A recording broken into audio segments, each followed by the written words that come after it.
Om Sharavanabhavaya Namaha.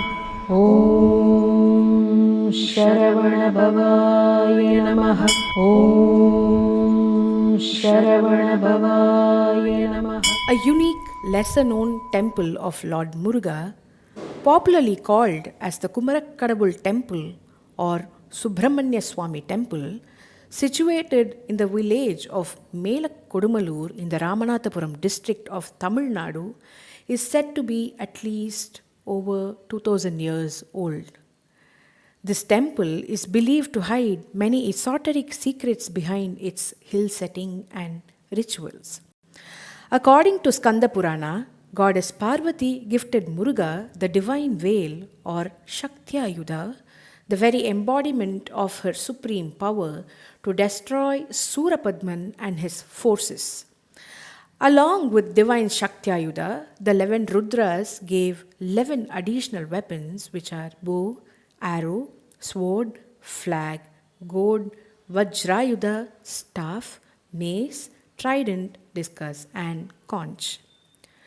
Lord Muruga also received from Mahavishnu a garland that doubled his strength, from Ganga a kamandalu or pot full of amrita or nectar, from Indra a diamond-studded thunderbolt, from Surya the chariot Manovega representing the speed of Manas, and from other various gods contributing their mystic powers, weapons, and forces. Together, these formed the divine arsenal for Muruga's epic battle of Surasamhara. Muruga, the supreme warrior, wielder of many weapons, and commander of the divine army, thus engaged in a battle with Asuras or evil forces led by Surapadma. While engaging, he turned his wrath upon Bhanugopan, the younger sibling of Surapadman. He used his divine axe or maru to behead Bhanugopan and brought the severed head of Bhanugopan to this very place, Melakodumalur. This is said to be the reason the place is also known as Maruvalur, coming from the word Maru. In the sanctum here, devotees have darshan of Muruga holding Bhanugopan's head in one hand with fiery wide eyes. To pacify his anger, devotees offer honey, thinai mavu, jaggery, tur dal, etc. and perform overnight abhishekas with paneer, vibhuti, honey and coconut water.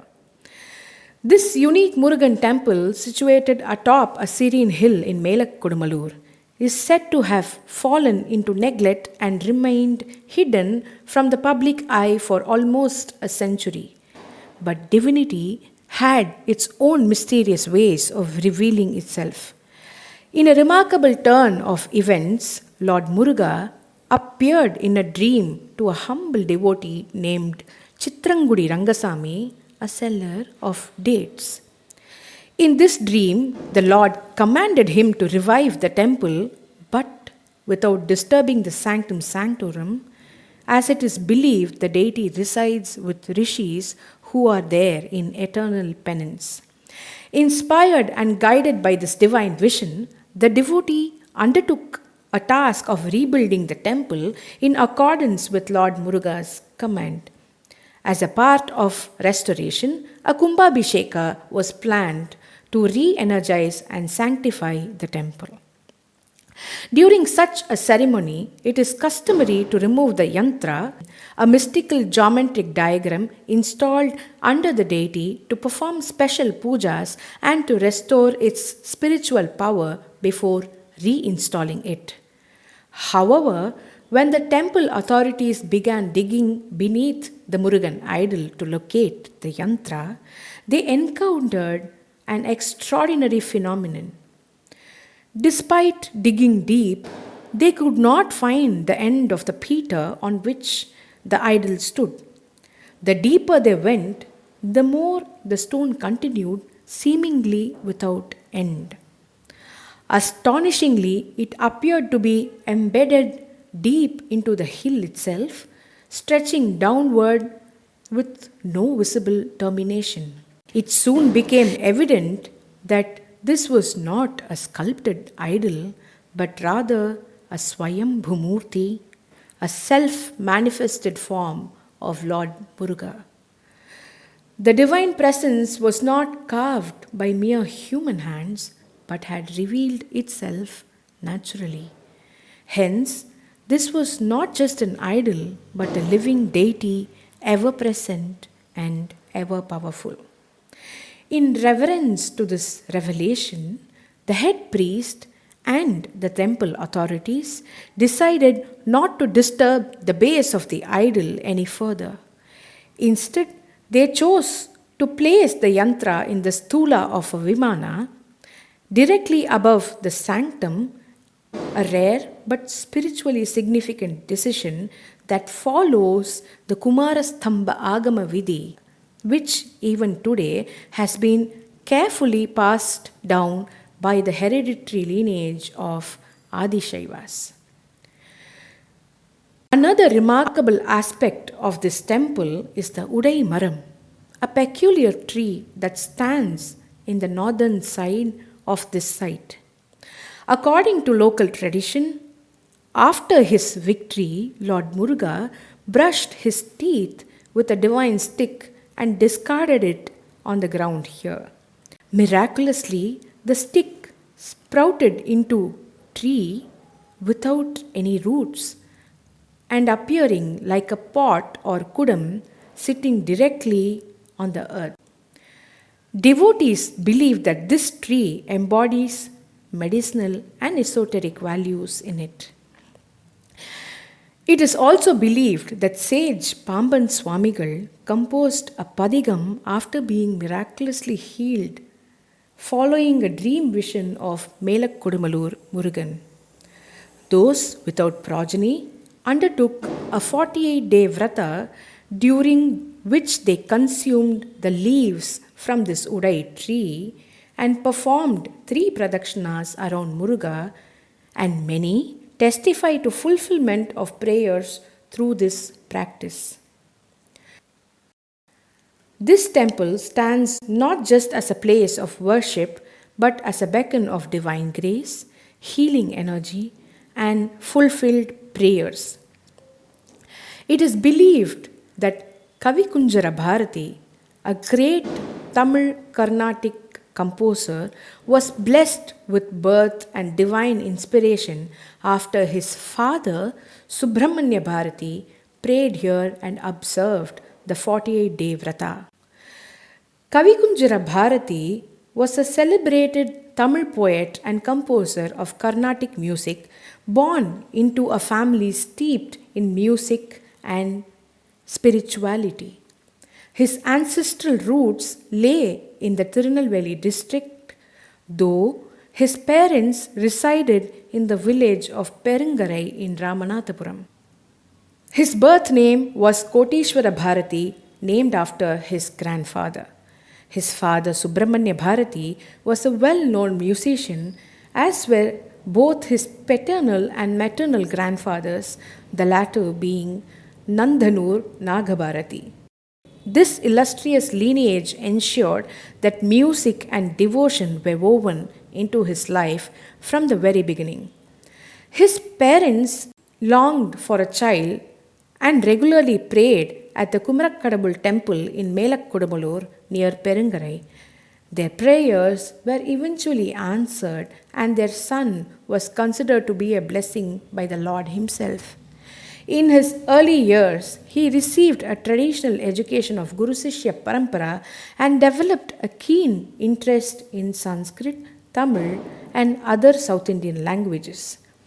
By the age of 12, Kavi Kunjara Bharati had already begun composing kirtanams and prabandhams, many of them in praise of his favorite chosen deities, Lord Muruga and Goddess Meenakshi of Madurai. At 18, he became seriously ill. According to the legend, a local deity, Karuppana Sami, appeared in his dream and instructed him to compose and sing in praise of him for healing. The very next day, he awoke full of strength and vitality. In gratitude, he composed a song and sang it in the temple, fulfilling the deity's wish. His most famous composition, the opera Azhagar Kuravanji, was composed in 1840 and was first performed at a zamindar's palace. The performance won acclaim and soon drew the attention of the Sivaganga Samasthanam. He was appointed as Asthana Vidwan there and was honored with the title Kavi Kunjara by Gauri Vallabha Maharaja. He was later appointed as the Asthana Vidwan of Ramanathapuram Samasthanam by King Muthuramalinga Setupati, thereby earning the rare distinction of serving as court musician in two royal courts simultaneously. Kavi Kunjara Bharati enjoyed high regard in both the courts. He continued to serve under the next Sivaganga ruler, Chhatrapati Bodhaguru, and composed the song Vengai Kummi, commemorating the king's slaying of a 16-foot tiger during a hunt. The impressed king rewarded him with a village named Kottangachiyendal, sent him royal gifts, and arranged for his return to the village in a ceremonial palanquin, a mark of high esteem. He was also invited by the king of Ramnad and was again appointed as Asthana Vidwan there. In response to a royal request, he composed the devotional collection titled Skanda Purana Kirtanegal, centered on the mystical avatar of Lord Subramanya. In his later years, Kavi Kunjara Bharati lived a pious and a quiet life in his village. His spiritual depth and devotional power gave rise to many legends, including tales of him composing a Venpa to invoke rainfall and a prayer hymn to heal his buffalo. He passed away at the age of 86, surrounded by his loved ones and remembering Lord Muruga. For this Sashti series, I am happy to be sharing 6 rare Tamil padams of this great composer Kavi Kunjara Bharati, a towering figure in Tamil devotional and classical music. These gems have been sourced from the archives of the Madras Music Academy and the textual records from the Academy's library. Each composition has been chosen for its lyrical depth, melodic richness, and the unique flavor it carries from a bygone musical era. In my humble attempt to preserve the old world charm, I have tried to retain the traditional style of rendering these compositions and carefully replicating the sangatis and stylistic nuances as heard in the archival recordings. I would also like to thank the library staffs who guided me to a nearly century-old publication, a treasure trove that breathed life into this project. The textual reference is from a book titled Ramanathapuram Sivagangai Ubhaya Samasthana Vidwangalana Kavi Kunjara Bharati மற்றும் Madura Kavi Bharati in Padalgal, which has been published in the year 1927 by Chennai Rajdhani Pathashala. I also extend my heartfelt gratitude to eminent line of artists and mentors who so graciously encouraged me in this journey and offered a hand in collaboration for this project. Velum Mailum Thunai. Om Sharavana Bhavaya Namaha.